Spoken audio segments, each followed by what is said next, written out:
Hello student, welcome back to my channel Shalini Hindi classes. बच्चों, आज हम आपको पढ़ाएंगे हिंदी व्याकरण और हिंदी व्याकरण के अंतर्गत आज हम आपको पढ़ाएंगे संज्ञा के भेद कि संज्ञा के कितने भेद होते हैं। तो इसको जानने से पहले सबसे पहले आप ये जानिए कि संज्ञा किसे कहते हैं या संज्ञा किसका भेद है। बच्चों, जो ये संज्ञा है ये पद का भेद है। अब हम बात करते हैं कि संज्ञा की परिभाषा कौन सी होती है। तो संज्ञा किसी व्यक्ति, वस्तु या स्थान के नाम को संज्ञा कहते हैं और संज्ञा को इंग्लिश में क्या बोलते हैं? नाउन। इतना क्लियर हुआ। अब हम आज आपको बताएंगे कि संज्ञा के कितने भेद होते हैं और हमारे एग्जाम में संज्ञा से किस प्रकार क्वेश्चन पूछे जाते हैं। एक तो ये पूछा जाता है कि संज्ञा विकारी शब्द है या अविकारी। तो आपको क्या बताना पड़ेगा कि संज्ञा विकारी है, विकारी शब्द है। और अगला क्वेश्चन आपके एग्जाम में आता है कि संज्ञा किसका भेद है। तो संज्ञा पद का भेद है। बच्चों, कोई भी जो भी एग्जाम होता है तो उसमें संज्ञा से क्वेश्चन जरूर पूछे जाते हैं।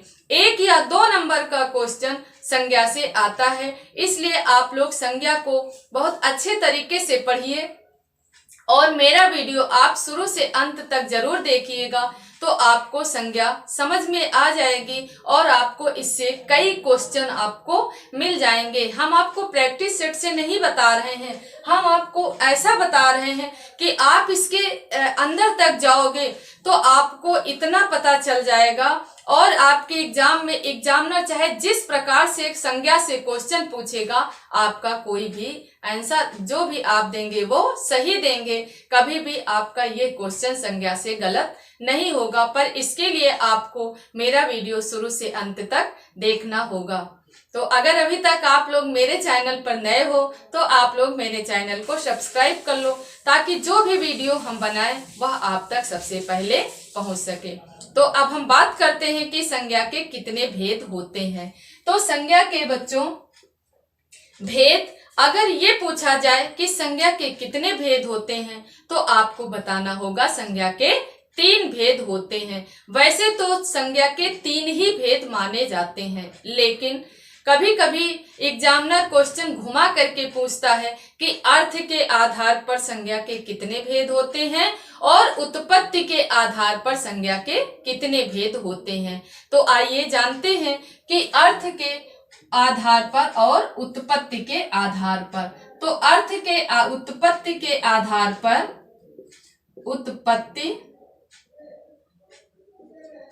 उत्पत्ति के आधार पर संज्ञा के बच्चों 3 भेद होते हैं। कितने होते हैं?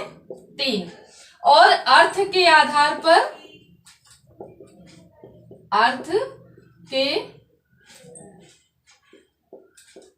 अर्थ के आधार पर संज्ञा के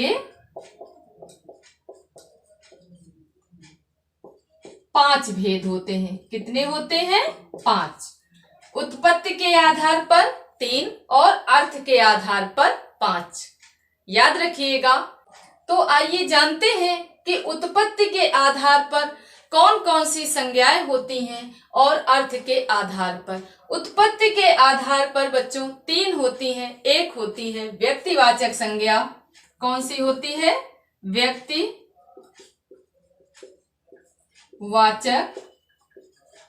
संज्ञा। नंबर 2 होती है गणनीय संज्ञा।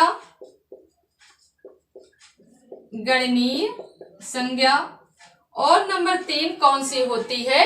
अगणनीय संज्ञा। अगणनीय संज्ञा। व्यक्तिवाचक संज्ञा, गणनीय संज्ञा और अगणनीय संज्ञा। अर्थ के आधार पर 5 भेद हमने आपको बताया। वो होते हैं नंबर 1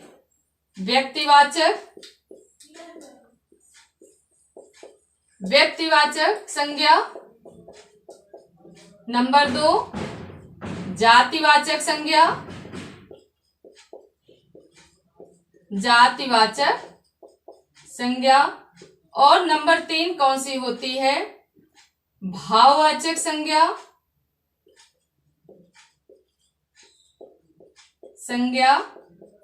नंबर 3 द्रव्यवाचक संज्ञा।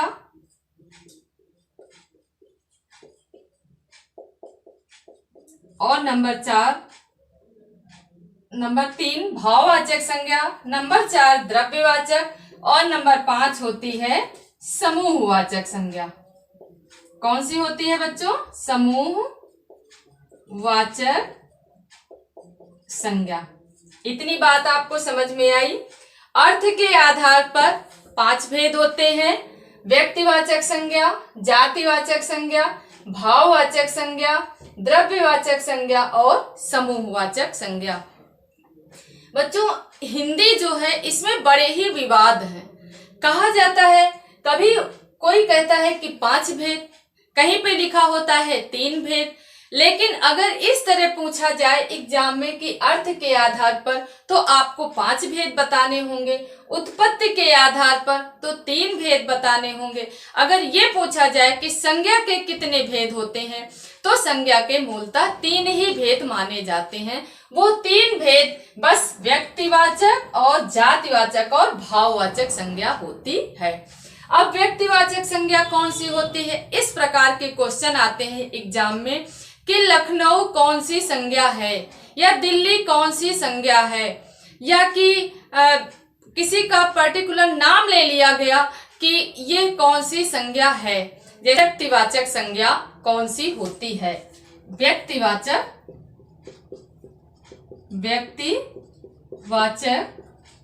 संज्ञा।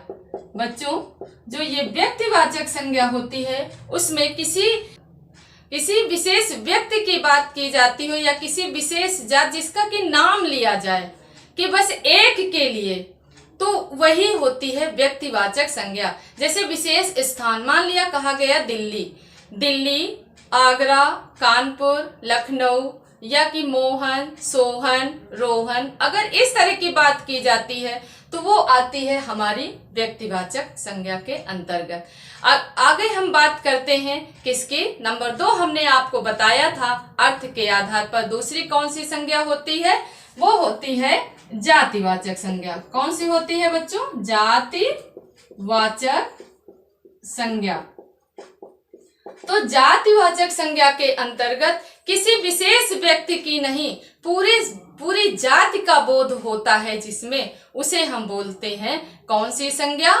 जातिवाचक संज्ञा। जैसे नदी, कौन सी हो गई?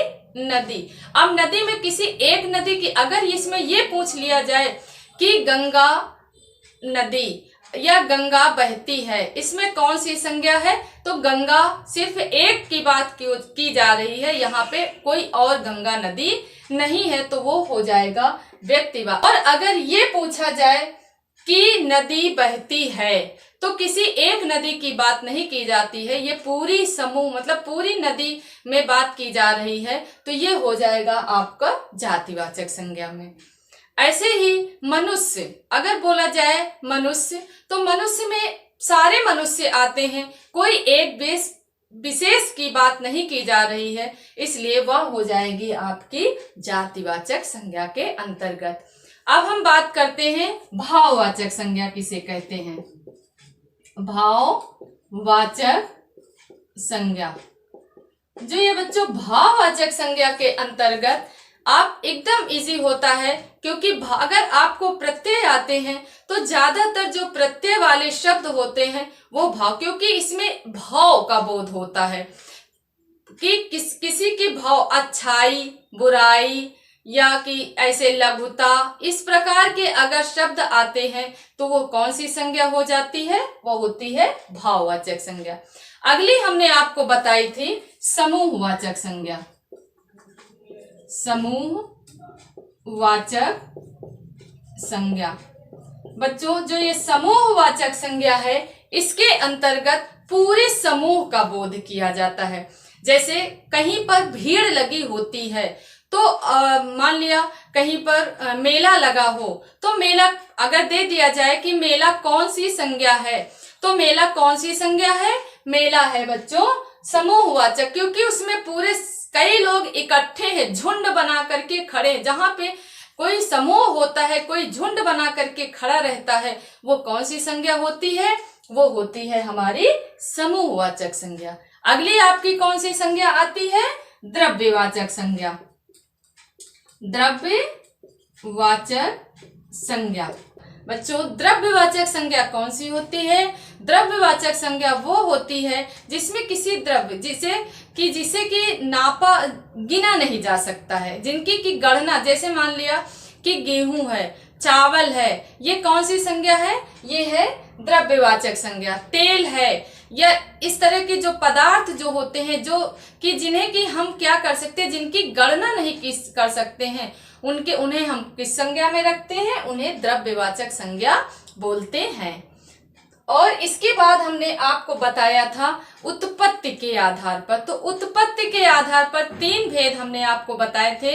एक बताया था, कौन सी संज्ञा बताई थी? एक बताया था व्यक्तिवाचक। तो व्यक्ति में किसी विशेष व्यक्ति की बात की जा सकती है, जो अभी हमने आपको बताया कि जैसे दिल्ली, आगरा, मोहन, सोहन, या कोई विशेष व्यक्ति एक की बात जिसमें की जाती है, वो व्यक्तिवाचक। अब गणनीय संज्ञा कौन सी होती है? कि जिसकी गणना की जाती है, जिसे गिना जा सकता है, वो होती है गणनीय संज्ञा। और अगणनीय संज्ञा जिसकी की गिनती नहीं की जा सकती।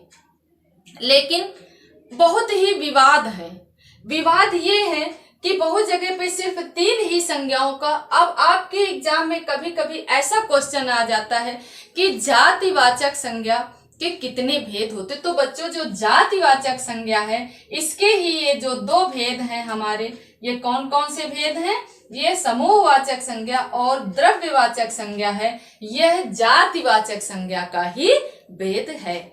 जातिवाचक संज्ञा का ही भेद है कौन सा? समूहवाचक संज्ञा और द्रव्यवाचक संज्ञा। अगर इस तरह आए कि 5, तो आपको ये, और अगर ऐसे पूछा जाए कि संज्ञा के कितने भेद होते हैं, तो व्यक्तिवाचक, जातिवाचक और भाववाचक। और समूहवाचक और द्रव्यवाचक जो संज्ञा है, वो जातिवाचक संज्ञा से ही इसका जो है वो ये उसी का ही भेद है। इसका जो निर्माण, जो जातिवाचक संज्ञा है, इसी के 2 भेद हैं। एक आपका कौन सा भेद है?